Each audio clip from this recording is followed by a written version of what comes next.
Hey there, Zlatko here. Welcome to What is My Brain podcast. Thanks for tuning in. I get the opportunity to chat with fellow founders and business operators about their journey and how they got to where they are now, where they are going, and how they're going to get there. I'm planning on bringing guests and touching on topics such as running multiple businesses, executing ideas, and just spitballing about random topics and current events. It's a casual conversation, and that will hopefully bring value to anyone that decides to listen. I hope you enjoy it. Thanks for tuning in.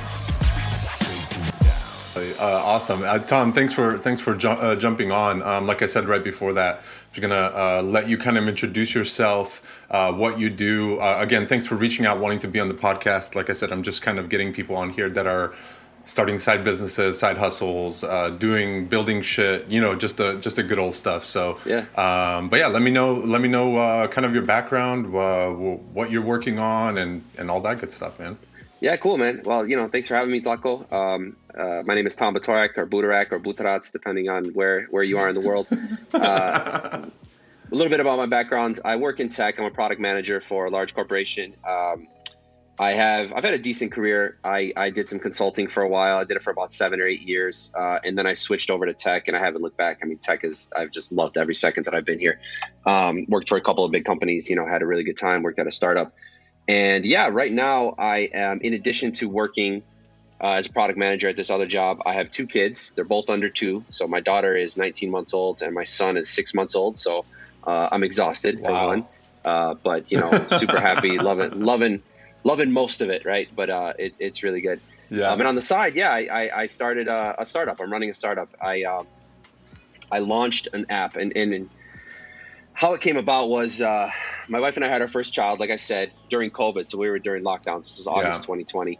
And we had our first child. And after a couple months, it was like 2 or 3 months, we realized that we didn't really have any friends that had kids. And I'm actually from Detroit, but my wife and I live in Los Angeles. Okay. So all of my family is in Detroit. I'm actually in Detroit right now. We came here to visit my family. So I'm in Detroit now, but I'm from here. And when we moved to Los Angeles, didn't really have none of my family there at all. And the friends that we made there, great people. We love them very much. They love us, but basically 98% of them are childless, right? So again, love them. They were great. They've supported us in many ways. But when you have a kid, your life is like entirely flipped upside down. Like everything changes, right? There's no more just random, hey, let's go meet up and get dinner at 8 p.m. on a Thursday. Even on a Saturday, if you tell me, like, people are like, oh, let's go to dinner at 8 p.m. I'm like, 8 p.m.? Are you sure? PM? Like, as long as I'm home by 10, that's fine, So anyway, there's all these like different things that happen. And we didn't have any friends. Shit. We didn't have like the community of families around us, and I didn't know how to build that, right? We were in the pandemic for 1, 2, like we were new parents. We just trying to navigate, trying to keep the baby alive, trying to keep ourselves sane. And so I decided, I basically made a joke to my wife. I'm like, well, it would be really nice if there was like a Tinder, but for parents, and, kind of laughed it off, whatever, but it kind of sat in the back of my mind. It was just kind of sitting there like, Tinder for parents, like some kind of, not the Tinder for parents part, but the like an app that functions similar to the matching and dating apps, but specifically for parents, right? So I'm a product manager, work in tech. So the wheel started turning, and I did about 2 or 3 months of research. Right. There's no solution for this that exists currently. There are close solutions, but they're all geared toward mothers, which is great. There's a big competitor we have called Peanut. It's a great app, provides a great service to mothers, but I'm very involved with my kids. I love parenting. I love family life, and I want to be there every step of the way too. And so there's nothing for me, and there's nothing for families. So I just went and built it. I built, I hate saying Tinder for parents because immediately people are like, it's like a swingers app or something like that, right? Which if you guys want to use it for that, you go right ahead. I'm just providing the platform, but yeah, so I created that. Our mission, my goal is to really help parents, whether you're in the same situation as us, i.e. you don't have any community around you, or maybe you have a little bit, maybe you have a great community around you and you just want to expand. My goal is to help parents build that community for themselves by facilitating the introductions to other parents that are nearby that also want to build a community. So that's kind of the mission. It's like, how do I create community for families. So yeah, it's been a wild ride.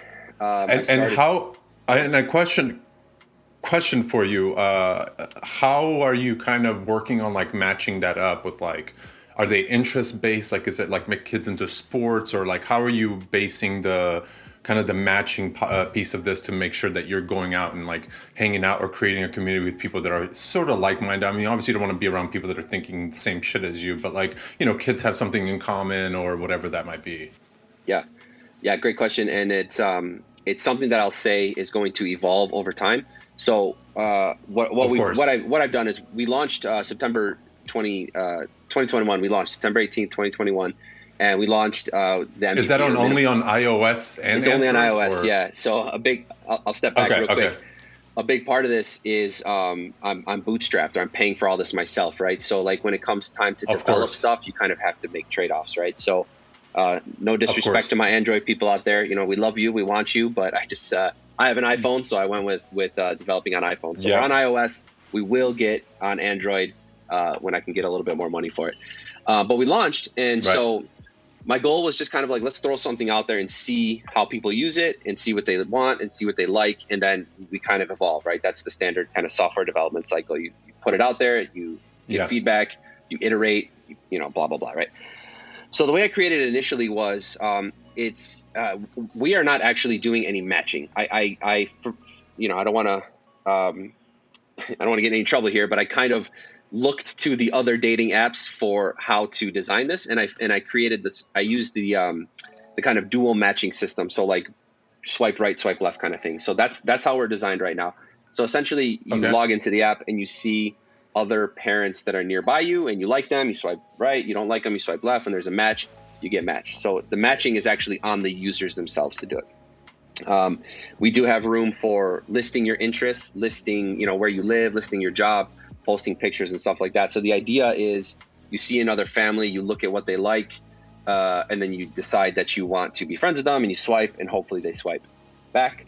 I've received some feedback that maybe that dual matching system isn't necessary. I've also received some feedback of like, well, you know, the interests are geared right now towards the parents, but we're more interested in what our kids like, you know, because there's different ways you can take it. Right. When you're a parent, when you're a parent, it's like, well, I like martial arts, for example, right?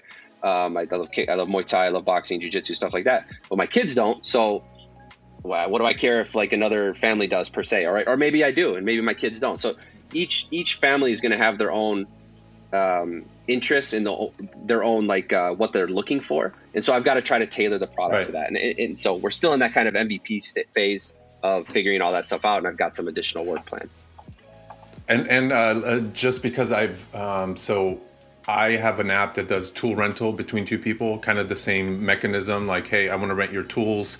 I have to accept it, you know, that sort of thing. Yeah. It's marketplace platforms are just a chicken and egg problem. Like there's no other way around it. It's like you got to get one side to get the other side, and it's like once you get the other side, it's like how do you retain the other side? And it's just like this madness. So how are you solving for that problem? Like what is your right now? I mean, bootstrapping the whole thing. Like how are you getting the word out there? Because for us right now, the only thing that's working is like content driven marketing. So our blog posts perform really, really well and all that stuff. We're not doing anything else pretty much at this point. We're just kind of letting the wave ride based on, we've kind of taken control of the SEO side of things, which it seems like you're kind of at the front lines of this thing. There's maybe one other competitor. So we just went after SEO. I mean, you type in tool rental app, like we're number one that, you know, pop up and stuff like that. So we went that way because I run an agency, so I was able to kind of put those, you know, certain things in place, but we're not marketing specific. So we just kind of were like, all right, let's do all the writing. Let's do all the different things that we need to do and kind of drive it that way. And the number one thing, people are like, oh yeah, the UX, UI, it's great. I love it. It's better than any other app. But it's like the trust factor, like who you're going to meet on the other side. And there's a lot of obstacles. And I think it's extremely hard to grow a marketplace platform. And so I'm like curious to know, what are you doing to solve that problem, and how are you kind of leveraging, like when you get one user to get them, like maybe, you know, hey, go reach out to your friend. Do you have like a referral program or anything like that? Yeah. One, that app idea is a really good idea actually. And I'd love to hear more about how your content marketing is going, but the way that I've done it, this is the, I guess the struggle of entrepreneurship. So the entirety of my career has been more geared towards like, call it corporate if you want. I have worked for some startups, but it's been more like I've come in like late stage startups kind of thing. So this is my first time on my own, and I am learning some very hard lessons that are taking a lot of my very hard earned money away from me. Right. So when I initially started out, I'm like, let's run some ads, right? Ads are insanely expensive. I pissed a bunch of money away on that. I also tried the influencer route, and no disrespect to any influencers out there, but I spent way too much money and I got very little results from that. Like an absurd amount of money that I spent from that. But it was my first time into this world, right? So obviously since then I've learned that, maybe influencers on Instagram is not the way to go. There's better organic solutions. And it's funny you say that you are that SEO is working for you, because that's what's working for me right now. It's all SEO. It's App Store search is like 70% of my downloads, which tells us two things, I guess, for both of us. One, like you said, the solution exists currently, and there's a need for it, right? So we're on the right track. Yeah. I just got to figure out how to do the other stuff. So content marketing is I guess I'll say it's a tough struggle. Game to play, man. It's a tough game to play. It's a tough and a long. It's a long-term game. You're betting everything up front to get the end result. It's like, I always think about it. It's like, when an artist signs like a record deal and they get all this money up front and they have to pay it back later. They're just like, oh man, I don't want to fucking pay that back. Well, we're doing it the other way. We're like giving all the money up, and now we got to wait for all this. But I mean, honestly, like our content marketing, like strictly like people searching in our blogs, I think since we launched the app, which was in 2018, I think, and 2018, I think we have 3 or 4 blog posts, and we release one maybe every 2-3 weeks now, probably doing like 65% of our traffic amongst like 3 blog posts. That's great. It's great that you're getting blog posts that are generating traffic. Yeah, like and these are ones that are like we posted in like 2019, so it's like we haven't even like, you know what I mean? So this is like how long it kind of takes to really get to the point where it just starts, like people start reaching out, like how can we pay you guys to be in your in your blog, and it's like, okay, now it's like gaining some traction, but it's really hard to get the revenue side on the actual app. And like the marketplace things, like I follow a bunch of people on Twitter always talking about it. There was one guy who's like running like this whole, kind of like discover the right marketplace idea and things like that. And man, it is a struggle, dude. Like you almost feel like you need this sort of like amplify. Like I feel like these ideas, like the tool rental thing and your thing, is like those are kind of the VC things that just need this amplification of like money to just like drop on marketing, because it's very, very tough to kind of get that going unless you really have like, your own resources and your own team to go out and like do all the like guerrilla marketing, basically go to door to door and be like, hey, go hang out with the right people, you know what I mean? Like that sort of thing. So man, it's definitely a struggle. Yeah. I mean, you nailed it with the chicken and the egg thing, because the struggle with the marketplace is you could have someone who's really interested. They like, I'm sure we have the same problem. Someone logs in, they're ready to get a tool. It's not there. Nothing there. Never again, right? Same thing with me. They log on and they're like, oh, these people all suck. I'm never opening this shit again. They're gone, So yeah, it's the same struggle. And it's something that I've also struggled with personally, because I share the belief that you just said, which is like,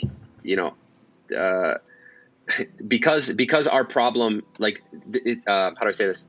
The solution doesn't exist, so people aren't aware that there is a solution. And so exactly, brand awareness by itself, like to me, that's going to be my biggest cost, just raising, or rather problem awareness, like telling people like, hey, I have a solution for the severe isolation and loneliness that you've been feeling since you've had kids. It's a real thing. You almost need to be that vulnerable, to be honest with you. You almost need to like put that, like if you're like lonely and like isolated and you have kids, like this is for you type of thing.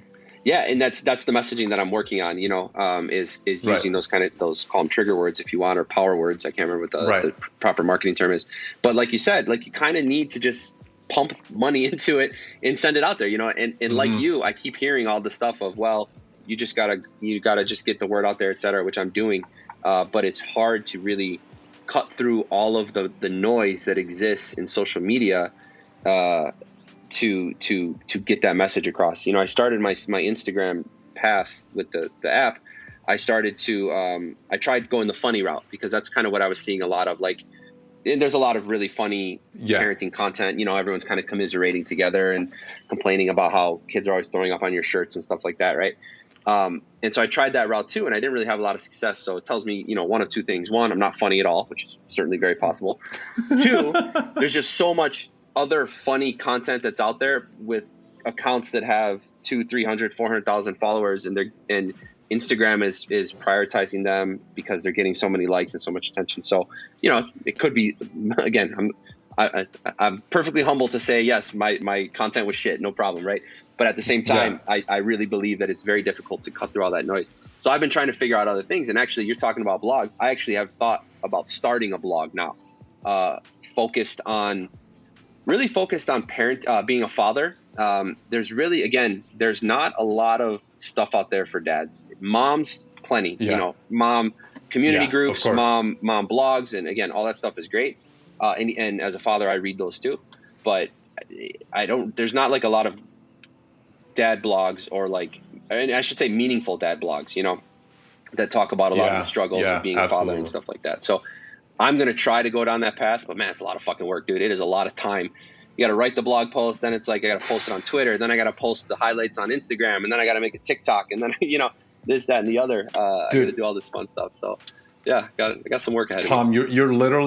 You're literally like regurgitating what's going on with my brain, even like with this podcast. Like I had started this 2020, beginning of it, came back, and because the first time I had to stop like after like 12 episodes because it was literally like usually an hour, 45 minutes of recording, somewhere around there, and then you go like 2-3 hours of like getting all the descriptions, getting all the information, getting all the social media stuff dialed in, making sure it's getting posted everywhere the same, make sure you're tagging all the right people, make sure make sure it's on the website when people are looking for you to make sure dude, there's so many different levels to it that I personally have come to find out it's like, yes, you can go to a certain point by yourself, but then you need two different types of people. You need the people that are just going to do the work that you tell them to do, right? Those are like your virtual assistants and things like that. And then you have the people that are just like into it and buy in on this, where I felt like the biggest thing for me, and you'll start getting this. I don't know. When did you launch your app? In September, you said? September 2021, yeah. And you'll start to see people reaching out to you. Like there's this wave that comes like, hey, this is a great idea. How can I help? How can I help? And you'll start getting that. And the first person that I brought on board directly for my tool rental app was somebody that I didn't pay any money to for the first like 3 to 6 months. After it was already built and all this, he came on. He was like, dude, I was literally thinking about building this and I saw what you guys did and I just want to help out. And he came on and like reorganized the code and like made everything a little bit more scalable, get it ready for Android, getting all these different things dialed in, where I was like, damn, like when you have people's buy-in, it's like that much easier because of the fact that like, I don't have any problem promising you equity or whatever happens, but we need to get to a place for me to be able to do that. So like, if you're willing to give me that little bit of like benefit of the doubt right now, like I'm willing to take this way further. So you'll start to see that happen as you start to evolve and you start putting the content out there and all this. But I would say, and honestly, from an agency perspective, like when we're talking to e-commerce clients, and it's like very easy to like pump out ads and get the quick money and all this. But man, once you turn that off, it's like you turn the valve off and it's like there's no more coming in.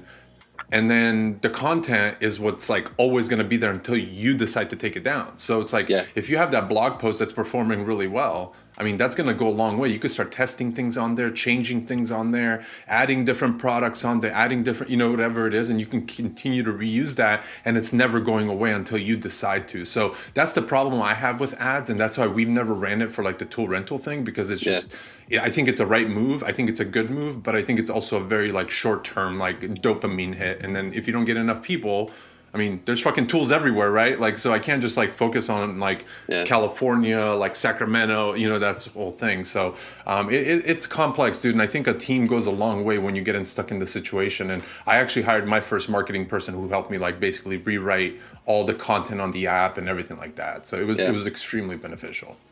Yeah, I'm solo right now, and my app is not even generating revenue. I'm pre-revenue. I'm not charging for it currently because again, I wanted to like get the flow of what people want, figure out, then I can go and charge. Of course. I can figure out what to build to make it premium, and then charge from there. So I have some good ideas now, and I just got to go build it. But some of the stuff you said. And are you a developer? Like, No, like, are I you hired just have a team shop. that you're meant? Okay. Well, I hired okay. a dev shop on contract basis, and they did a great job building the app. It was fine. It cost a ton of money. And so these additional features that I'm looking at, I'm actually looking at using Bubble, which is a no-code development tool. So it's really interesting stuff, really cool stuff. It's a little bit of a learning curve. So I'm working on building some stuff in Bubble right now, which I'm going to kind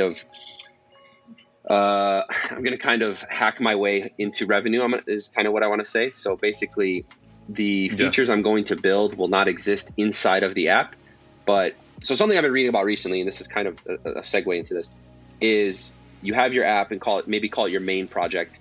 Then you have your side projects, which are meant to feed into your main project, right? So I think you probably are doing this. When I look through your profile, you've got your agency, you've got your this podcast and the app, right? So you've got a couple of things there. And I'm sure you're kind of working on your ecosystem where everything flows together. So I'm kind of going down that same idea, which is like, all right, this new feature I'm going to build, it will exist outside of my app.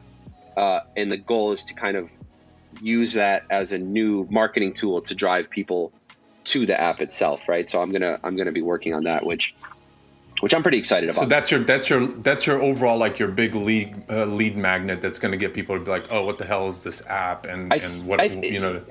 Yeah, I think if it becomes the big thing, then truthfully I'll shift my focus and make that the main thing, but I'm viewing it as right now it's complementary.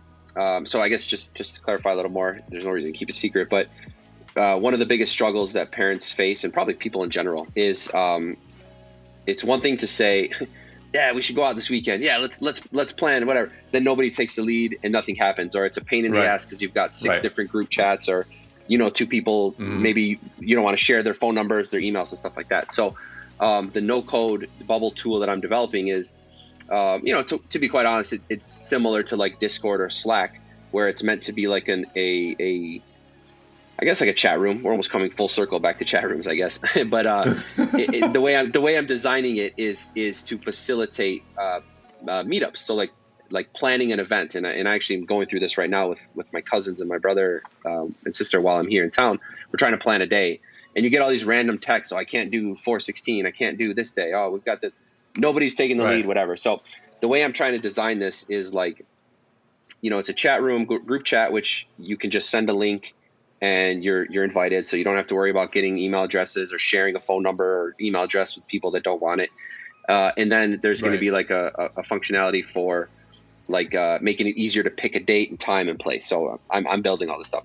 So I'm using that as a complementary to facilitate parent meetups, which is, again, a big struggle for parents because we have the kids involved as well. So I'm going to use this kind of side project to hopefully funnel people into this other one, and even just funnel them back this way and say, oh, you're trying to meet up? Good. Check out this other side. So I'm trying to create this multiple projects coming together in an ecosystem. If it works, then I'll pay developers to add it to the app and, cash my millions of dollars of checks and retire early. That's the hope.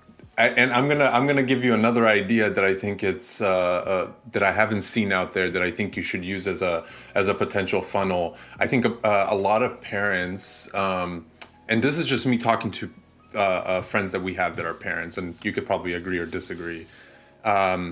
Parents don't want their kids to have too many gifts. They rather have experiences. So having a place where you actually buy somebody an experience, like a Disneyland ticket, or put it towards that, like be like, hey, Johnny's like Disney fund. And it's like, hey, if you want to buy him an experience here, like, hey, he'll get like, with $10, he gets like 2 pretzels for the day or some shit. I don't know what it is, but like, like kind of building almost like allowing people's money to build your experience. So if you have $200, you could probably go a long way in a weekend at, Disneyland or wherever it is. But experience, as I think, rather than like filling up with more toys and more this and more that, go with like buying them like something to go out and do, because especially now that all the shit's been pretty much lifted with COVID, that we can kind of just move forward. Yeah, definitely. I think that's 100%. My wife and I share that belief too, where, we don't buy each other gifts for birthdays and Christmas and stuff. And, we'll get our kids gifts, but we are definitely more in the vein of, yes, let's do an experience. And yeah, definitely while we're here, that's what I'm trying to plan with my family and bring the kids somewhere. So there's like an Easter egg hunt coming here. But yeah, you're saying add like an additional component, which is like, well, it's little Johnny's birthday, and we could, rather than buy gifts, just throw $10 in here, and we're going to take him to Disneyland or whatever. Exactly. So every time somebody creates an account, basically they get like things that they want to do. They can pick like, I want to go to Disneyland, I want to go to Universal Studios, I want to go do this. And then based on those things, you just send somebody a link and be like, hey, instead of this year's birthday, or in text, whatever, instead of this year's birthday bringing gifts, like he's trying to go to these 3 things or go hiking or whatever it is, and he needs a few things, and put it towards this because he wants to. And then, you can upload pictures of that trip so that people don't feel like you're just being like a shady fuck type of thing. Yeah. Well, I'm pretty good with Photoshop, so you never know, man. I might be able to put my kids at Disneyland without actually going. We'll see. I did want to ask you a little bit. You mentioned that your blog posts that have been sending traffic to your app, you wrote those in, did you say 2019? You wrote them a long time ago? Yeah, a long time ago. So we've been creating content since pretty much the app's been released. Okay, so do you have like linking tracking that says like this download or whatever KPIs you track was sent via this blog post, or you're just kind of saying you've been producing content for a long time and now you're seeing traffic entering through the site itself? And where I'm going with this, basically, so yeah, go ahead. I would say where I'm going with this is just like the concept of how long it takes for like content to, like specific content or like figuring out what is hitting and stuff like that, right? Yeah, I'm trying to just think through that a little bit. Yeah, so we went, so we did 2 things. So I think like being on the App Store, first and foremost, I think just gives you like an ultimate amount of like, especially if you're one of the first ones with, let's say for us, when I was thinking about this app, I simply typed in tool rental and there was nothing in the App Store. So I was like, wait a minute, this can't be, like, did I misspell something? So that's like basically number one. Yeah, you're probably getting the same thing. Number one issue is like people type it in, it's not there. Okay, let's go build it. So that's like probably number one. The second part is people are Googling all the time, tool rental app, tool rental, local tool rental, whatever that is.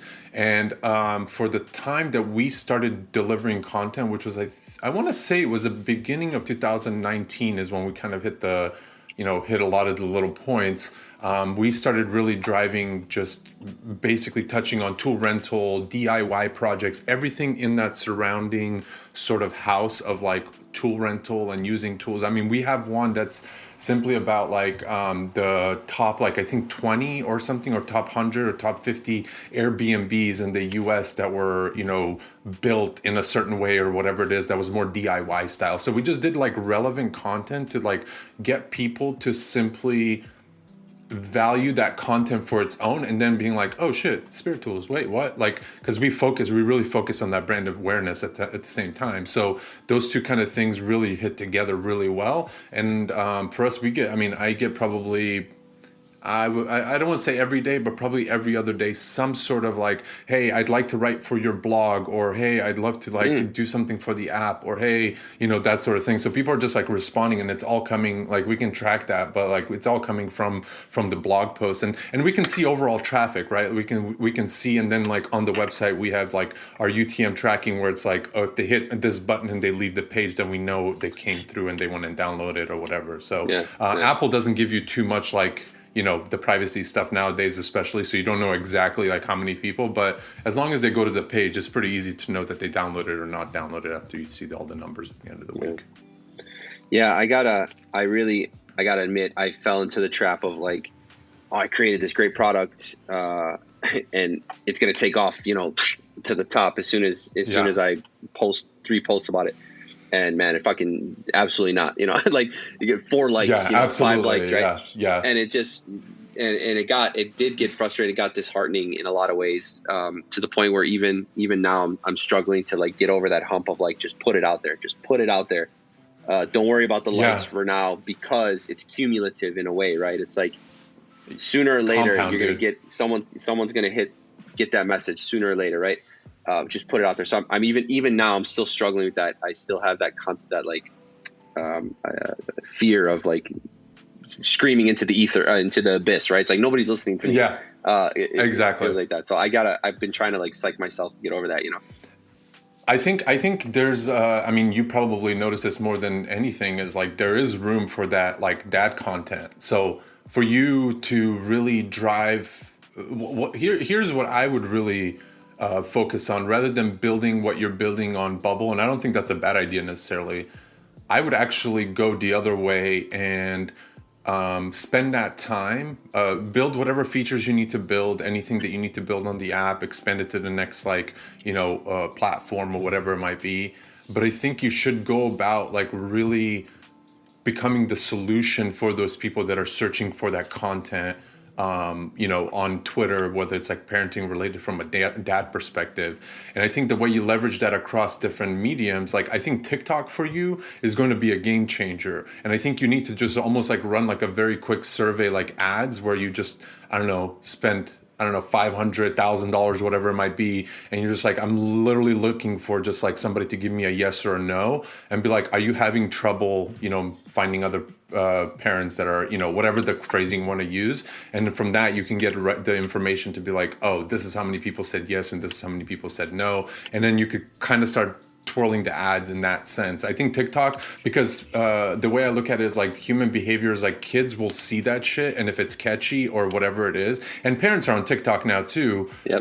Well, when they see it, they're gonna tell their parents. They're gonna be like, hey, you were, maybe they're talking about it at home. It's like, it's going to trigger something.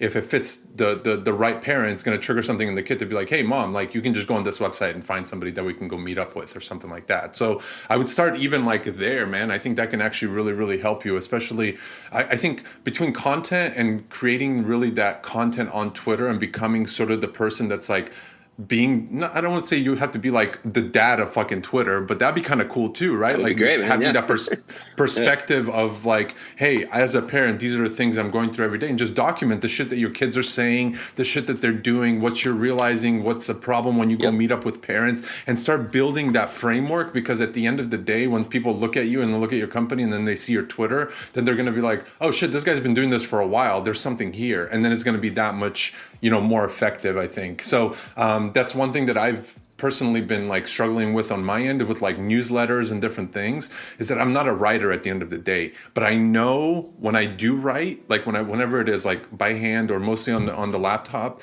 like it just does so much for me, and I have so many things I want to get out there, even if it's like, just one paragraph. But I think the consistency thing is like a really, really big issue for a lot of people, especially with all these little pings here, Slack, Twitter, blah blah blah, like all these things fucking firing all over the place. Dude, it's really easy to lose that momentum. And I think like for you, I would spend your time and efforts really creating daily content around that, and creating a newsletter, and maybe making it a paid newsletter to help those parents out and target them on Facebook, and then like use your business as basically like the anchor to everything. It's like, this is sponsored by this business, that's the backbone of everything. This is just front loading the content. Yeah, that you're 100% right. I agree with you. I actually, I got to just get over that initial hump and just start, like you said. Make a community on Twitter, Tom. Yeah. Make a community on Twitter and just invite dads. Anyone that has like a title and like dad of 4 or whatever it is, just go in there and be like, hey, I'm just creating this because I see a problem. And if you got, you know what I mean? Like create a community, dude, and just hit people that way. Because I think at the end of the day, if they don't share it, they don't have to accept the invite. Like they'll join only to be like, oh man, somebody's actually doing this. And maybe there's other people, but become one of them at least, and have like a little market share of like that dad on Twitter, like momentum. Yeah. That's a great idea. Actually, I'm gonna steal that from you, man. I'm sorry. I'll give you credit. I'll tag you in a couple posts or something. No, you're good, man. Just take it and run. I just hope it works, tools. Dude. I'll start with that, right? No, man, I just hope it helps, because I think it's like you have to get like, especially when you're doing everything by yourself, man. Like I'm very fortunate to be able to like have built a team and have resources to be able to like do this. But dude, at the end of the day, like I'm burning cash like no other, because like I'm just really investing in myself. And I think a lot of the things that I'm starting to realize a lot more now, because we're doing like on the agency side, like you said, we're just like doing like the whole flywheel thing, right? Like we built the agency, we have the clients, we have the revenue coming in. Now we're like, okay, what can we do to put that to use in our own world? Okay, let's create a direct-to-consumer brand. Let's create an app. Let's create a product. Let's create a different agency doing this. Like creating these things, but it's very tough, man. Like my success every day is making payroll. If I make payroll, I'm good. I don't care about fucking anything else, dude. Honestly, because I just know that investing in myself and what I want to do is like the real way to go about it, and that's been my biggest like motivation, honestly, because I'm like, dude, gotta get hacky. You gotta get weird. You gotta get like find ways to like figure out what people want and what they don't want.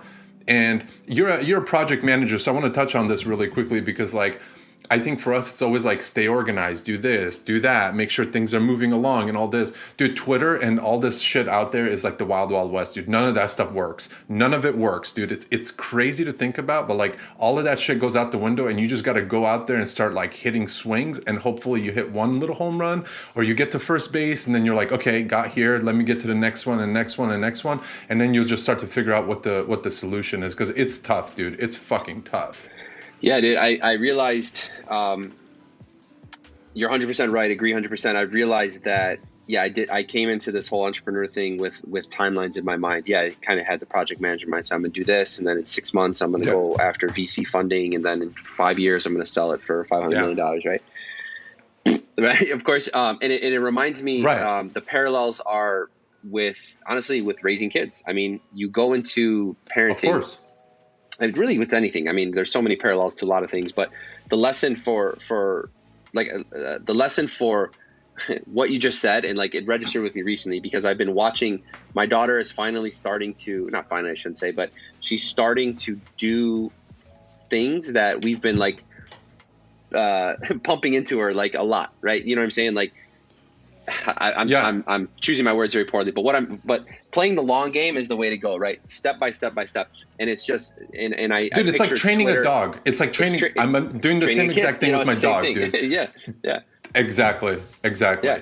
And what I gotta just tell myself is that as I pump these tweets out and these blog posts, as I pump them out, even if they're not the best thing in the world, just like not every day with my daughter is the best, meaning I don't do my best all the time and I'm tired. And so sometimes, when the kids are going crazy, I just put the TV on. That's something I said I'd never do. Right. But I'm fucking tired, man. The TV's going on and that's the end of it. But even still, it's not enough to like derail me because I'm still there. She's still next to me. My kids still see me every day or every day. Right. I don't travel. So the fact that I'm there, I'm consistent, I'm showing up, even if every day is not perfect, it's accumulating to the point where, now she's doing great. She's eating by herself. She's saying like, please and thank you. She's being a little sweetheart all the time. And you get to watch like this thing that's been causing you so much stress for like an extended period of time because they literally can't exist without you. So you've got to do everything. All of a sudden they're doing things for themselves. Similar to like, I think what you're saying with the blog post, like it's just now the snowball's rolling, right? You've been putting out there and the avalanche is coming and it's the same. So I've recently realized that when I saw my daughter kind of doing things that we've been kind of drilling into her mind for a long time. And it's the same with this business. It's so rewarding. It's all the same. It's rewarding. Yeah, definitely. It's so rewarding and it's exactly. And so for me, it's like always my approach. And this is why I believe this is one of the core things that like at my agency that we never took on, like, hey, we're going to do paid ads or we're going to do, this paid marketing avenue. We do everything else, but that's like one part that I'm like, you know what?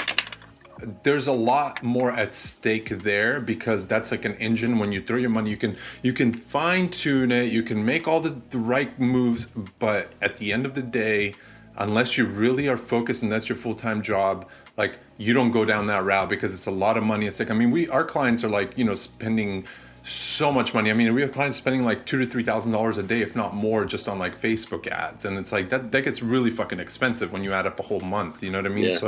It's one of these things where you take a responsibility and they expect, between 3 to 5 times ROI. Like on all those ads that go out, you got to make that money back 3 or 4 times. And it's like, damn, that's crazy to like bet on that. But at the end of the day, when it works, it works. But my problem has always been it's not authentic because when you cut that thing off, unless those customers, you get that flywheel on the email or on the text messages or whatever it is, if you're not constantly pumping them to buy from you, they're going to stop buying. Yeah. So for me, the content is always going to be like the most powerful, because that's always going to bring in that same piece of content that might have brought in 10 people in the beginning, because potentially now can bring in 10,000 people, depending on what part of life people are in and what they're searching for. It might not resonate right now, but it's going to resonate at some point if you're in that wheelhouse of like the customers we're looking for. So to me, that's always been the long game. And my CEO at the agency, Grace, she's like always on client calls, whatever it is, it's always like, you know what, we can help you with that, but what we really believe in is like the content driven shit, because it's really makes an impact when it's done right. And then you always got to choose, because you got to go with the SEO route where you're like, hey, everything's keyword optimized, and I want to get the most bang for my buck and all this.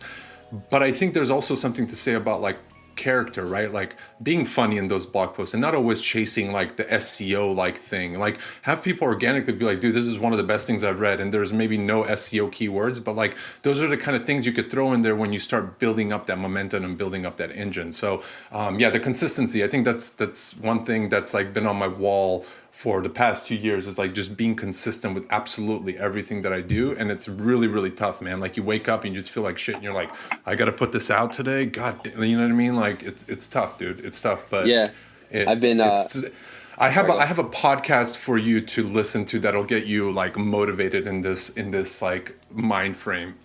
Send it, it's man. called the Nathan Barry Show. It's basically the art of newsletters, and he basically talks to people who are just simply building audiences. And some of those audiences, whether it's newsletters or whatever it is, people actually go to the point where they're reaching so many people that people are requesting them to tie some sort of product to it, that they can buy something, right? Because let's say it's like a health person or fitness person. It's like, okay, but where can I buy, that protein or whatever? And they're just like, all right, you know what? I'm going to go create a brand now. I have all the audience that I need. I have 200,000 people on this like newsletter list.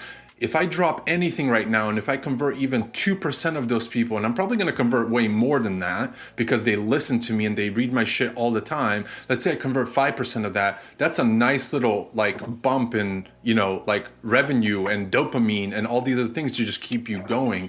Yeah. But I mean, dude, you don't get there just overnight and being like, hey, I built it. Like, sometimes I mean, dude, I fall for that trap all the time. I'm not going to sit here and lie about it. Like, I built it now. Who's searching, finding me, like that sort of thing. And it's like, no, I mean, that's cool. You'll get those people, but there's going to be a lot of people that are going to need that nudge, and they're going to need like, hey, go try this out. Trust me. Like, this shit will fucking help you. Yeah. I really have to figure out how to structure my day in such a way that I can commit time to creating the content. I have a long list of my ideas, blog posts, even like ideas for tweets, ideas for Instagram. I've got Canva stuff kind of sitting there that I need to clean up. I have so much shit just flying around in my brain. And, because I'm doing this part-time or I want to do this full-time, of course, right? But it's on the side right now, and it's outside of a full-time product tech job and 2 kids and a wife, of course, I can't neglect her 100%. In addition to that, I gotta work out because it's a key part of, keeping my sanity, and other activities like that. So the biggest thing I got to figure out how to do is just make that time. Cause like I tell myself, there have been many days where I've woken up at 4 a.m. And I was, here we go. I'm going to drink some coffee and I'm going to knock this shit out. And my daughter has some kind of mind connection with me, because then she wakes up at 4:30 because that's her, she just decided it's it. So the day just goes to shit from there, and that's the struggle with parenting and really doing anything. But stacking, 2 jobs on top of that, man, I'll tell you, truthfully, I was in a major burnout zone. Honestly, I'm kind of still in it, but like since from the beginning of this year, probably through like mid-March, I was in like a major burnout zone, dude. Like I didn't even touch my app. I just like logged in just to make sure everything's running. I just couldn't do it. So burnt out. And I'll tell you, to be honest, the other day, I went in a sensory deprivation tank. Have you heard about these? Yeah. Bro, it fucking No, changed. I haven't. I have one right down the street from my house. Go tonight. Go tomorrow. Go sometime this week. Go. If you, I can't tell you. Basically, I'm going to keep going because to me, it's similar, I think, to like meditation or working out, where the positive effects are cumulative. Right. So the more you do it. So I'm going to go again, but just even that first session, it just blew my mind. It relaxed me beyond belief, kind of brought some things into clarity, stuff like that. Anybody listening to this, well, again, this is my personal experience, my beliefs, all that stuff. It Right, was right, very, right. Of very, course, very of course. positive outcome for me to do the sensory deprivation tank. Of course, everyone's going to have different experiences and respect that. I mean, but yeah, yeah, of course, and that's one thing that I think my girlfriend's sister actually bought me for my birthday in, I want to say it was 2019, to be honest with you, literally like a gift card and like a pack of like salt, I guess, that they give you because you have to throw it in there or whatever it is. I don't even know how it works. And for some reason, I never took her up on it. And I was cleaning out my office not too long ago. I still see that gift card, and I just like put it downstairs. And I was like, you know what? I'm gonna actually go do this one of these days because like, why not? You know. So I mean, I hear Joe Rogan talk about it all the time, and he's like, dude, I bought one. I love them so much. I like bought one, and I'm like, oh man, that must be epic. So it's like those plunge baths, right? Like when you get into like the plunge bath and you have the ice bath and the fucking, it's like 32 degrees or whatever it is, like below, I don't know what it is, and you just like dump into one of those. Like that's kind of the same thing. You just shock your body in a way that like, you know, it does something different for that moment. Yeah, well, I think yes, except it's not so much of a shock as it is like a slow roll. So I was in there for an hour, and the way that it functions is, yeah, it's like a big bathtub, and there's variations to it, but the one I went to is a big bathtub, and it's loaded with, I think the guy said it's like 800 pounds of salt. So like it's more salt that's in the Dead Sea. Wow. And so what happens is you lay there, and you know, I mean, I'm a big guy. I'm a hefty dude, right? Lift weights, you know, love to eat, all that stuff. Weigh about 230 pounds, something like that. And, you know, I just floated on top of the water, like to the point where there's no tension in your body. I don't need to do anything to keep myself above water. You just float there. Even my head, like I just laid back and it was like there was a pillow there. Like there was no problem. So what ends up happening is you're able to like completely relax your body. Every single muscle like gets the next hour off. They don't have to do a single thing, right? And yeah, maybe you get that in your bed, right? Of course.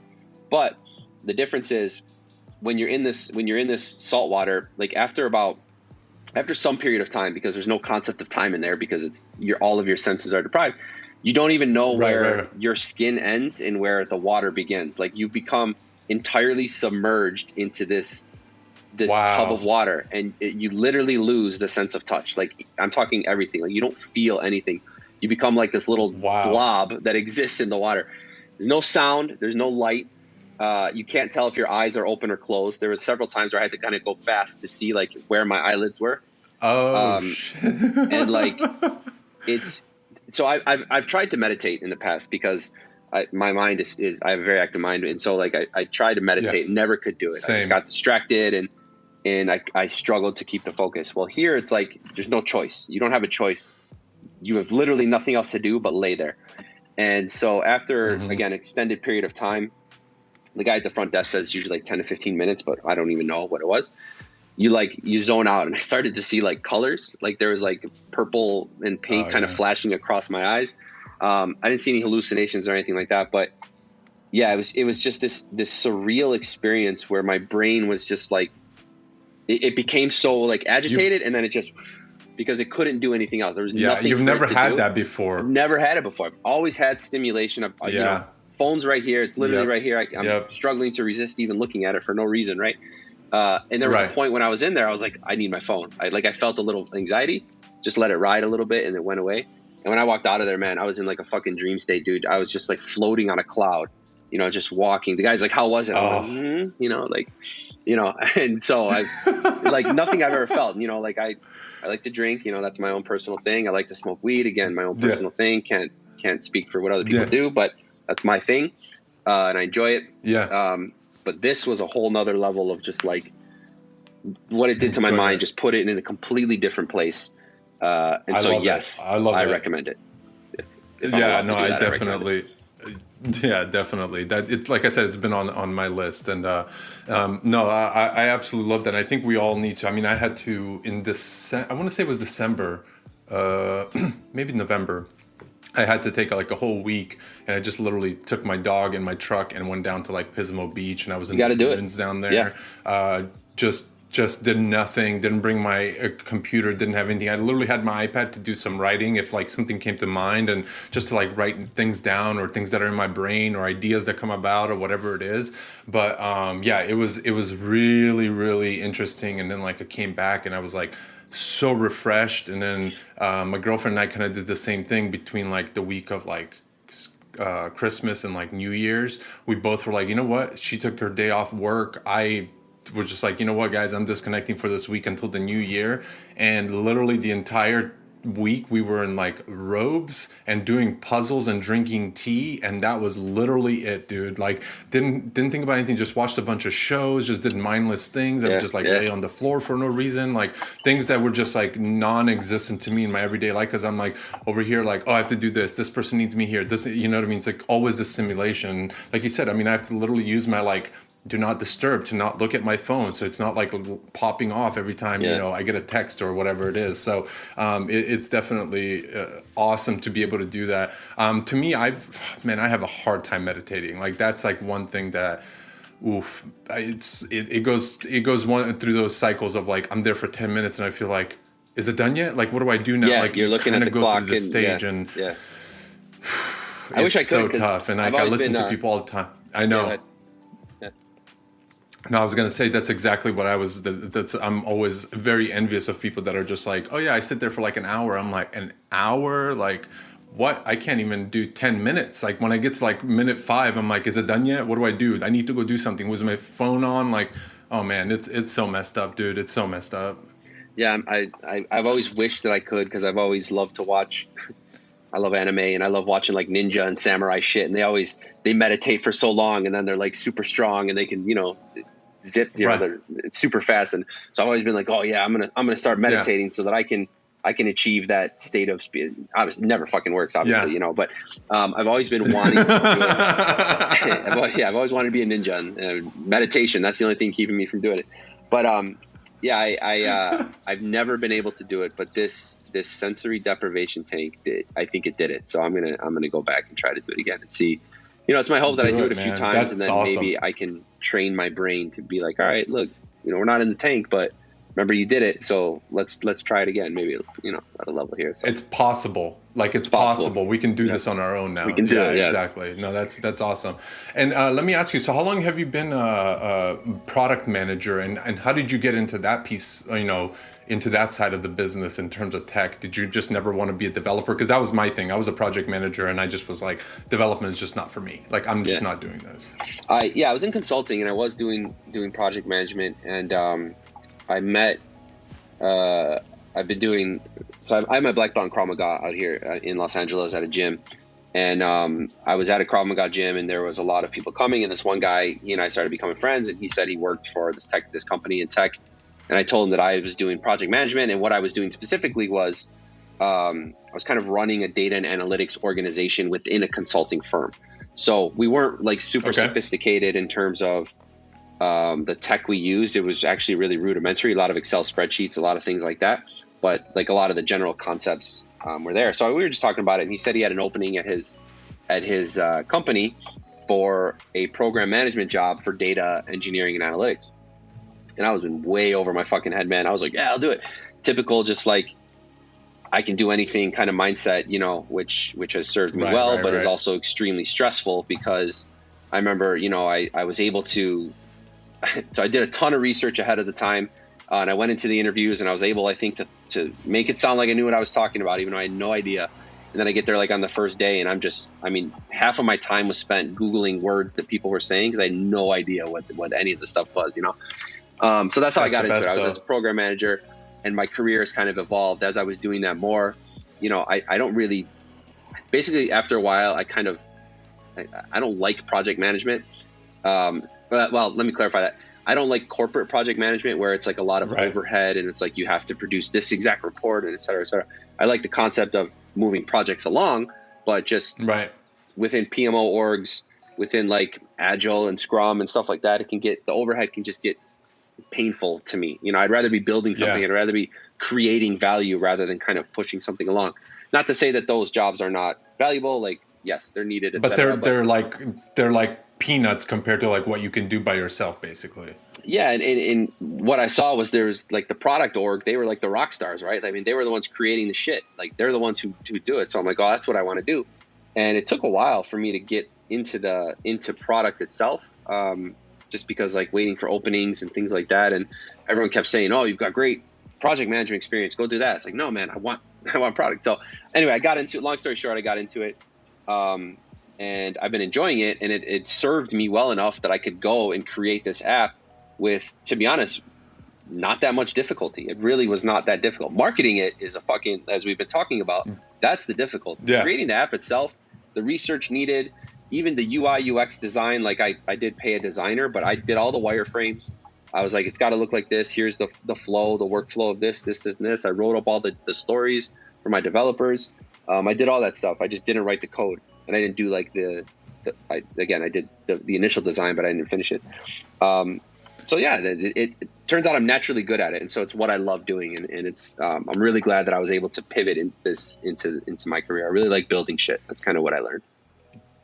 That's awesome, because that's literally what I'm like. The ideas come to me, and I'm like, you know what? I know exactly how this needs to work. I have the conceptual framework here that I know. If user does this, do that. The user stories and all that other stuff. But it's just very, very tough for me to sometimes really put that into every single little step. I'm more like, hey, let me brain dump this and do my version, which is usually like 1 or 2 pages, and then hand it off to my product manager to be like, hey, this is kind of where we're going, what's your feedback on this, and kind of work with her on getting it dialed into a point where it's not just it's not my idea can be the initial thing, but the whole piece is here's just the idea of what the problem that I have, and then just kind of take it from there. So that's always been my side of things. But I wanted to say, because whenever I jump into a new project or whatever it is, I always feel like the project management, the setup part, and getting the ball rolling is to me, it's snap of your fingers. You know what I mean? Get everything dialed in really quickly, get everything rolling. And then I think to myself about people who don't have that skill or don't have that technical expertise. And I'm like, damn, you're literally taking hey, build me this app, and then somebody else is going out there and doing this for you, and then you're wasting way more time and money. And not wasting, I mean, that's part of the process if you don't know how to do it, but it's to me we're already 2, 3, 4 steps ahead, just being able to set this up ourselves, and then just even hand it off to a development team and be if you build this, I might have not covered everything, but if you build this, we're going to be at a really good place to have an actual product. Yeah, it was funny. I actually the dev team I worked with was great. They were fantastic. Actually, a group out of the Ukraine, and actually I should probably reach out to them, make sure they're doing okay. They were great. But I did kind of have a little I guess you'd call it struggle with them, or even a beef, because they kept wanting me to pay for a product owner or product manager. And I'm like, no, dude, I want to do that. I can do this. This is my job. Let me just do this, So we ended up with some little bit of friction there. I ended up having to pay regardless. But you're right. If I, for someone who doesn't know how to do that, it would they basically gave me a discount on it because I did the bulk of the work. But if I hadn't, my costs would have been even dramatically more than what they were. And it's a great skill to have if you're trying to build stuff. It wasn't until the pandemic and I experienced this specific problem, which is not having friends that have kids, that I actually realized that I could build shit from nothing.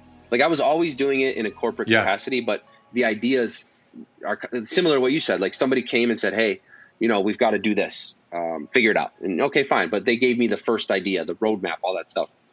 This entrepreneur journey, this is me by myself. I literally went from the idea to launching an app in the App Store. And it really wasn't that difficult for me. Truthfully, I hate to sound like I'm cocky or anything like that, but no, I mean, what I realized as I was going through the process was this is my home. This is what I'm meant to do. Project management, yeah, I can do it, but I kind of hate it. And I don't want to do it, but this is where I'm happy. I enjoyed the actual experience of it, and so to me, it was great. I was able to launch something that solves my own problem. And 2, I was I kind of discovered who I was, what I'm good at. And this is all I want to do forever. It's just build shit, and ideally within the entrepreneur world, but we'll see how it goes, Yeah, absolutely. And I'm honestly a true believer. And I think you touched on this in the beginning when you said I'm building this other product. And to me, it's always it's like the rock in the hard place thing. Like you get stuck. Like you're like, okay, I have this product and it's up and running and all this, but then I have like these other 5 ideas that I just need to like get out there. And that's honestly one of the things that it kind of goes two ways. Like in my day-to-day like service agency, where we pretty much kind of dedicate ourselves to Shopify and e-commerce and all this other stuff, that becomes a little bit overwhelming, not just for my team but also for my clients, because everyone's just like, well, yeah, we know we have 1,000 ideas but we can't do all of them. And it's like, I'm not asking you to do all of them, but like there's a lot you can do. Like let's just take one of these pathways and then they'll just like unravel more ideas in my brain. So like, let's talk memberships, and then we'll go down that road of how we retain people and how we do all these things.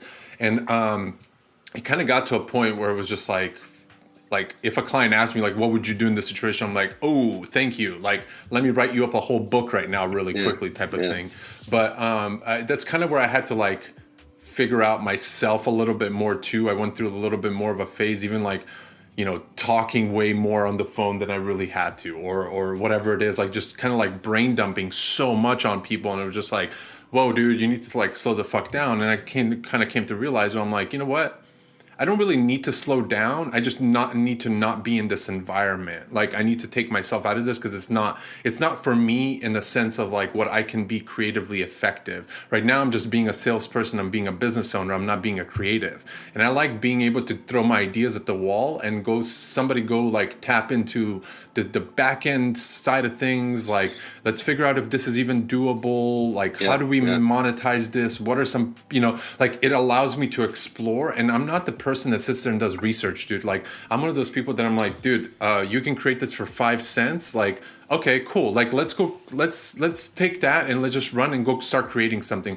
I don't sit here and like, oh, we need to go do this, we need to go do that. Dude, I register a domain name, a business idea, and this and that within like a span of 15 minutes. I'm like, we're going for this. Like in the past, I'd say week, we've like started 3 projects and we've stopped on all of them because of like technical restrictions, where we're just like, they just don't allow us to do this, or certain partners don't give us access to that API or whatever it is. And I'm like, all right, on to the next thing. Like no harm, no foul type of thing. Like let's just keep going, because we're going to hit something and then we're just going to keep producing. And we're going to create a little flywheel across all these different products that is going to help people in so many different ways. And we're working on like 2 things right now that are just like super simple, but they have such a big effect that I think you as a product manager, and we could chat more about this later, but like that you would actually appreciate, because I think a lot of project managers have an issue with like keeping organizations like in line on certain topics and certain things. And we created basically a tool that bridges the gap between like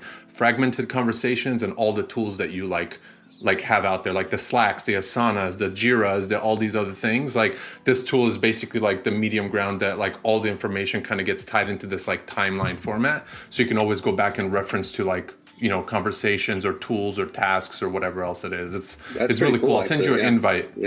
I'll send you an invite. I think you'll actually really like appreciate it from a product manager, because you're like, oh fuck, I don't have this anywhere type of thing. And it's like this little tool. It's like a Chrome extension basically, but it just like, it fixes this problem that we used to have. And I'm like, I'm so glad that we went through and built this, because until this day, I haven't found anyone that's done it. And now we're like ready to kick it into gear and really go, into a different direction with it. Yeah, that's a great idea, man. Because while building all of this, I've utilized Fiverr.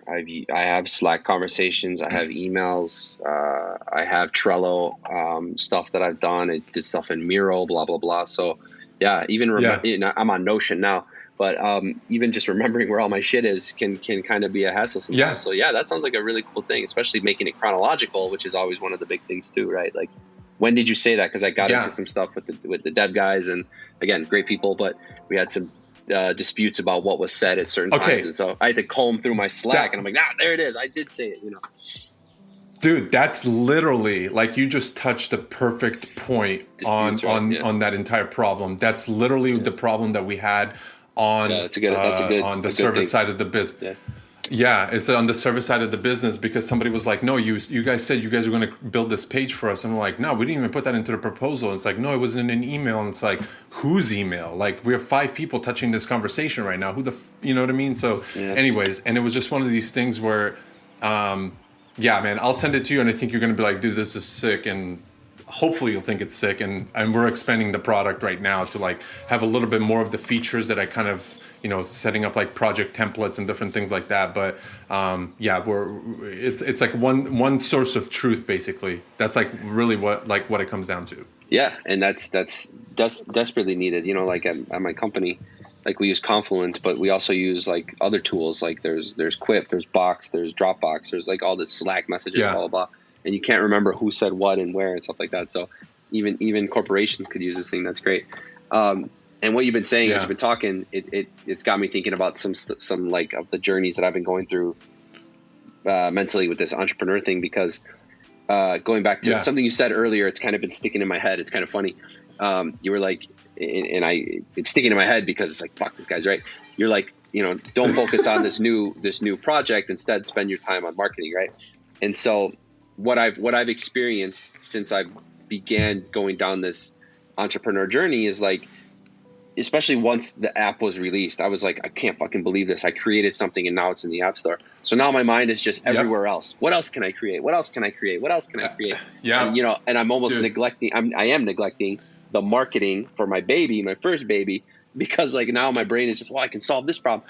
I hear a friend, oh, I wish you could do this. Oh, you can do this. Actually, I know the tech solution to that. Give me 2 months and I'll have something for you. And then it's like, oh, fuck, I don't want to do that. But I have these moments where I'm going to tell you what's exactly. And I'm going to tell you what's been helping me with that. I fall into that same fucking trap, dude. Trust me. I'm not afraid to say it. And I'm actually happy I get to say it, because it helps me work with myself on a lot of those things. Because at the end of the day, like I can have people telling me like, don't do that. I'm like, don't tell me what to do type of thing. Like, let me process my own thoughts type of, situation.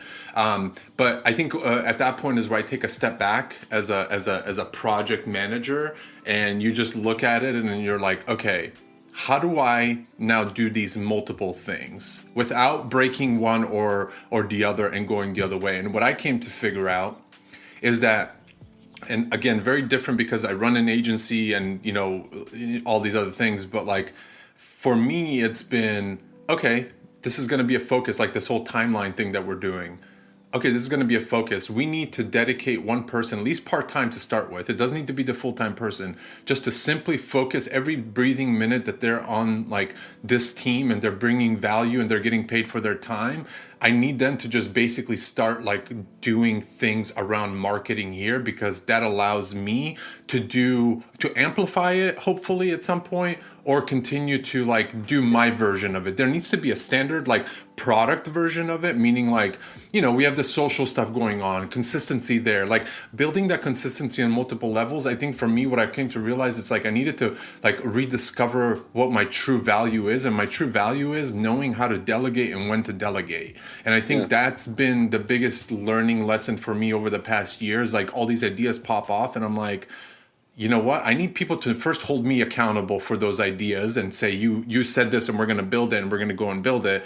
But I also need somebody to be like, more in the gist of like, okay, well, when we get to this point, like we need to get these like 5 things, make sure on the marketing side they're lined up. So right now I'm actually in the process of pushing that towards somebody else from a delegation perspective of finding the right person that's going to be a good fit for the team. And I'm not saying like all they're going to do every breathing minute they're here is just going to be working. But the whole goal is to like get that consistency going so that we can create it maybe even more, efficiently or easier for us to maintain in the future. But I need somebody to take control, because that's gonna pull me away from building other things, and I don't want to be pulled away from that, because that's where I flourish and I want them to flourish where they flourish. So it's like finding those seats that people want to sit at the table, because I invite everybody to the table. I'm not the person that's like, you're just going to work in the background or whatever. It's like, no, come to the table, share your ideas. What are you good at? What do you want to do? What do you not want to do? That's also very, very important. Like if you don't want to do social media marketing, then don't. But like we need to supplement that somehow. Do you have somebody that you want to bring in? It's like all these questions come about, and I think you have to just take a step back and be like, okay, what am I good at? I'm good at delegating. Let me find somebody, even if it's somebody like overseas or wherever it is, that's going to be a little bit more cost effective than somebody in the US. It's fine. Just let them be the person that holds you accountable to continue pushing forward what you actually want to do.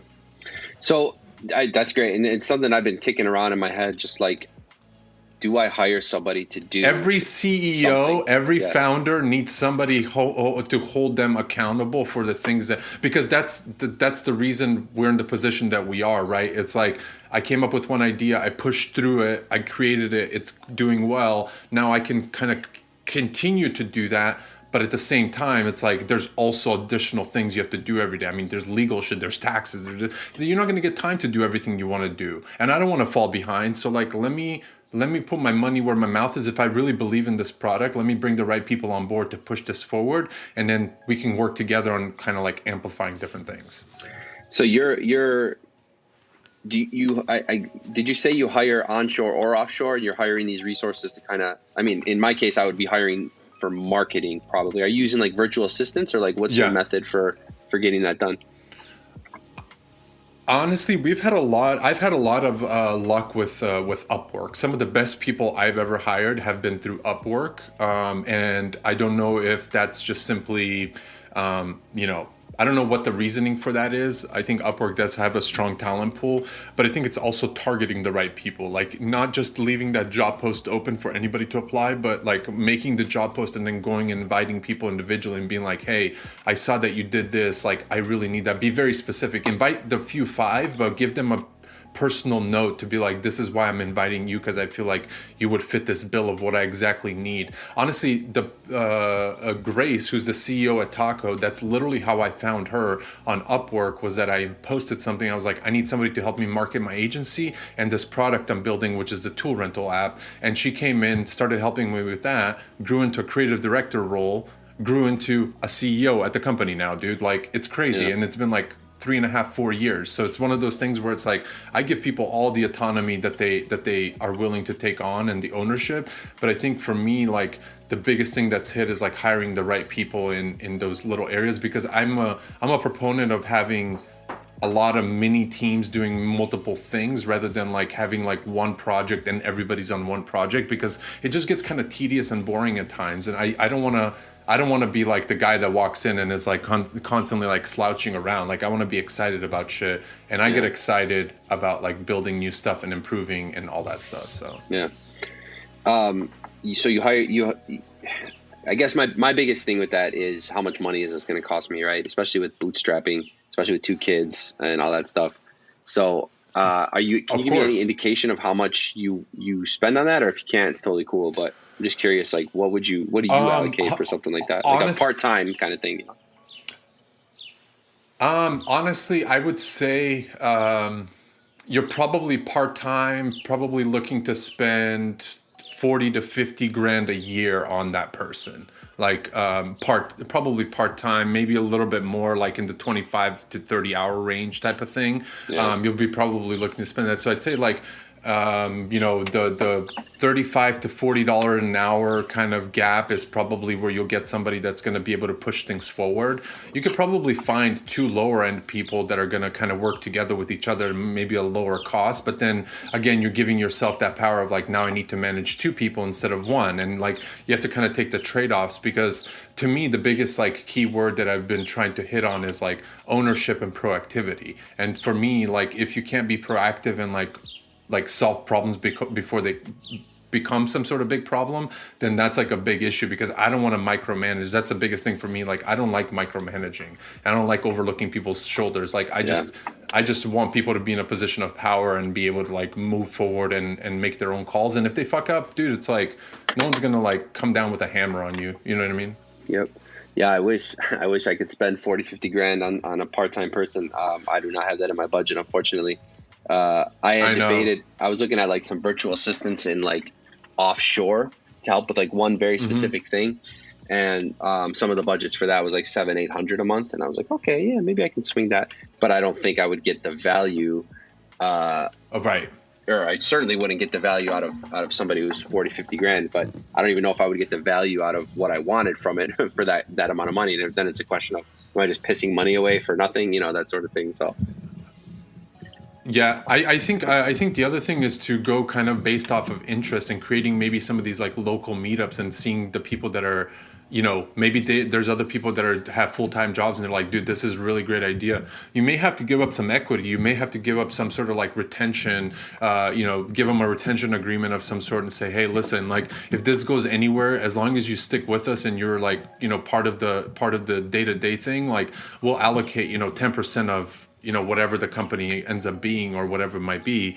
I think that's where you can probably leverage a little bit of that. But again, it's getting people's buy-in. If they really see this as being a solution to their problem, they'll buy in. They'll put their their time into this whole thing. So I think it's doable, man. I think it's just figuring out how do you do it, and maybe that person becomes more of like the resource for money and says, hey, this is great, I just don't have the time, but I can give you some money up front and you can get the ball rolling and hire the right people. Maybe that's the solution, or something like that. So but yeah, man, I've just like come to realize that I'll always go down the route if I can to like put people in place, just because I know I'm a very big proponent of like just know what you're good at and the things that you actually want to do, because that's where you perform at your very highest. And sometimes you have to do things you don't want to do. Trust me, dude, I deal with it all the time. Like I said, admin shit, legal shit, employment, all this other stuff. But that just comes with being, owning a business, and you have to kind of get through that part. But other than that, like I want 90% of my time to be dedicated to things that are actually gonna, make some sort of impact or bring some sort of value, even if it's, anything. It can be absolutely anything. Yeah. The truth is, honestly, I actually love producing content. Like I love writing. I love making Instagram, TikTok videos. It's just the time, right? You just need the time. I need the time, and exactly. I don't know what I can give away in my life. Like I wish I could outsource, raising my kids, but that's not.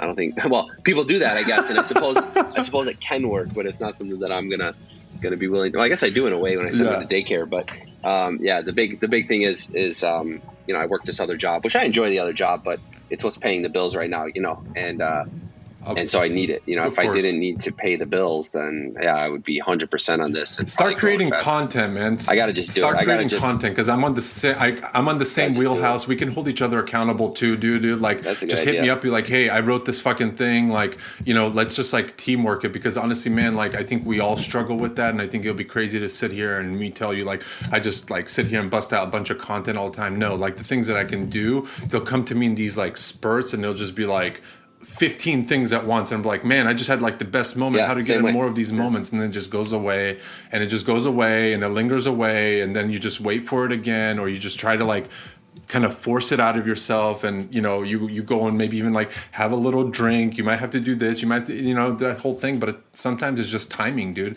It's honestly just timing. And I talked to my therapist about this, because he's a content producer, he's a podcast guy, and I'm like, dude, I just need to write. He goes, listen, open your notes app, have it on your shortcuts, and literally just write. Anytime something comes to mind, just write. The consistency in just writing shit will spark different ideas, and you'll just go on tangents. And so what I started doing, actually, I created a notes app in my phone that allows me, that's basically like my like ideas like on my walks, basically, and it allows me to just continue one big note that I just I talk into my phone, and just like picks up sometimes it's fucked up and I have to go back and be like, what was I even saying here? But for the most part, I'll get the context of what it is, and then I could take that and like flip it into something and be like, oh, I could create like a whole blog post on this or whatever it is. So just go with, I would say, create your own flow. Don't look at other people's things. There's some helpful stuff out there, I think, but also create your own, what works for you. And for me, it's like on the go shit. When I'm on my walk with my dog is like when I get my best ideas, or when I'm in the shower or whatever it is. And that's like always been kind of like my go-to thing. And so I think it's just creating your own world is like the biggest impact that I think you can have. Yeah, definitely. And I've started on Notion, like a page that's capturing the ideas as well. But what we talked about is just coming back to it and finalizing that idea. That's what I really need to just be. But yeah, I'm gonna start hitting you up when I start procrastinating. I'm gonna be like, Zlatko, man, kick my ass. But tell me I got to finish this thing and do that. Tidy up your Twitter profile and just like reset the whole thing from the time you're talking about anything else, and just delegate all your content to be around like doing dad stuff. You might have to post some pictures with your kids. You might have to do certain things that you may or may not feel comfortable with. And if you don't feel comfortable with it, just don't do it, and do it for your own reasons. But like really, really put yourself like out there, and just because, dude, I'm telling you one thing, no matter what you're going through, even if it's like a mini problem like that you're having, there's at least one, if not like 500 other people that have the same exact thing. It's just a matter of getting in front of them. And it like you said, it's going to be that one person that's going to come in and be like, you're solving my problem. Let me put you in touch with so-and-so, and they're going to get you like, and you might just take off from there and have a whole nother like path to go down. You never know. So to me, it's like, go down the road of like building your framework of producing content, because the content's always going to be there. And I'll show you some examples, man. I keep a tab on people on Twitter that I'm like really, really envious of, like how much good content they've been producing for such a long time. Because honestly, man, to me, that's motivation. And I'll even reach out to them and be like, dude, I just want to give you props on consistency. Like literally, that's what I've been working on my life. And like, it's so hard, and the fact that you're doing it every day, and you're doing it multiple times a day, and you're putting shit out there, and you're writing newsletters, I'm like, I give them like the biggest, good job, keep going type of thing. So go down that road. I think your money and your time will be much better invested than creating another product. And again, I'm speaking from a place where I'm fighting with the same exact shit right now. Like that's literally what I'm going through. So I'm trying to like work with that. Well, you convinced me, man. I'm gonna hang up this podcast, and I'm gonna go finish up my content. I'm gonna post them. Actually, you know what I was trying to do? I tried to get into the habit of sending one tweet in the morning, and it was just gonna say like "Good morning" or something. And even that, I fucked it up after like a day or two. So I got to just get back on that. But like you said, just train the consistency. Bop. So yeah, we'll get there, man. Dude, you want to know? I'm gonna give you another little hack, and this is gonna be really, really crazy. There's an app called Streaks. Okay. It's Streaks is honestly one of the things, like I on my list of things I have writing, take your vitamins, exercise, and walk the dog. Very fucking simple. These are things I do every day without even, like, some of them I don't even have to think about. But the biggest thing is the dopamine hit when you like tap on the little thing here and it tells you like how long you've been consistent, and it's showing you. Honestly, man, this app has been an absolute like lifesaver. Like from a perspective of like just keeping my mind. It has a unique like notification on my phone and everything, just keeping my mind like, oh, you didn't do something today, or hey, you missed a streak on, writing or whatever it is. And I'm like, okay, let me just go on my notes thing. Let me write something. Let me, whatever's in my brain right now, let me just fucking write it so I can complete this. And maybe sometimes that's like not the best way to go about it, but it's at least it's getting it done and I'm moving in the right direction. That's the way I look at it. Yeah, 100%. Actually, I'm going to check it out. I was just searching it. So I'm going to check it out because that's a good idea. It's that, good. Like you said, it's that dopamine hit. And what I've realized is like, whenever we have like a huge to-do list of things, we find it like, it's causing stressors. Obviously, when you check something off that list, it's a huge dopamine hit. But even what we do, even psychologically, is like, where else can I find a dopamine hit? I don't want to do my list. Let me find another one. Right. And for me, like what I've noticed, I've noticed you're chasing. Is, like, you're chasing something else, right? Like what I've noticed, I spent a lot of time on like Twitter, and I'll like bookmark a good set of tweets, and I'm like, oh yeah, that was a dopamine. I just did something to further my career. But in truth, like that didn't produce anything for me. It's just like a substitute dopamine hit. So I need to keep, what you're saying is keep yourself accountable for the high value things versus like chasing dopamine hits elsewhere that don't produce immediate value for you. Right? And dude, I'm sure you'll see it. I'm sure you'll see it on my Twitter too. It's like you'll fucking see like fire off 3 or 4 tweets in one day, and then the other days it'll just be like complete silence. But like I'm always thinking about that because I'm always like, all right, hold on. Like, do I have anything? I don't want to just. Sometimes I'll say shit just to say shit, but most of the time I'm just like, you know what? Is there anything that I can, anything I see on my feed that strikes a chord, anything I read on other people's, or anyone I can chime in on and be like, hey, like that. Because honestly, man, 9 out of 10 times, as soon as I just go on my timeline, I can actually see, oh man, I just had that idea. It's like almost like my phone fucking knows me already type of thing. And it's kind of scary sometimes, but it's like, anyways. So yeah, man, it's just keeping the consistency. I think that's like the absolute biggest thing. And I think finding that tone and things that keep you amplified, like on Twitter, or like even creating a blog and just writing on there, man, it's super helpful. And you might not put everything out, but definitely write in your Notion and just start one thread where it's like, almost like date it and just kind of go down that road. I got to do that for sure. So I actually got a jet because I it's bath time for kids, and I got to put them to bed. Love to talking to you, man. This has been a great conversation. I really appreciate you inviting me on. Yeah, really we'll have to do part 2, man. When your app takes off, we're gonna have to do part 2. Once I've been consistent with my posting for a little bit, yeah, we'll do it for sure. Yeah, hold me accountable. Tom, for thanks it. so much for reaching out again, man. Yeah, the next one we'll do is you reading all my tweets and making sure that I did and calling out my gaps. Really, holding my feet to the fire. Yeah. Exactly. No, man, I really appreciate it. This was awesome. And I think it's cool to kind of be in that realm of like what you're doing on your day job and starting a side business and figuring out all these little things and frustrations and all these other things, man. That's awesome. And hopefully some people are, I know some people are going to be like, oh, damn, I'm going through the exact same thing. And if anybody fucking has any solutions, hit me with it, because I'm all about figuring out what's working for others and trying it out, and may or may not work, but at least give it a try type of thing. So I appreciate you, man. And thanks for chatting and putting everything out there. And man, I will definitely talk to you soon. And thanks for the episode, brother. Yeah, cool, man. Appreciate it. Thanks a lot. Well, you made it to the end of the episode. Thank you so much for tuning into What is My Brain podcast. I hope you enjoyed it, and I hope you got some value out of it. Make sure you hit the subscribe button or the follow button to get notified when new episodes are live. I'm out. Thank you.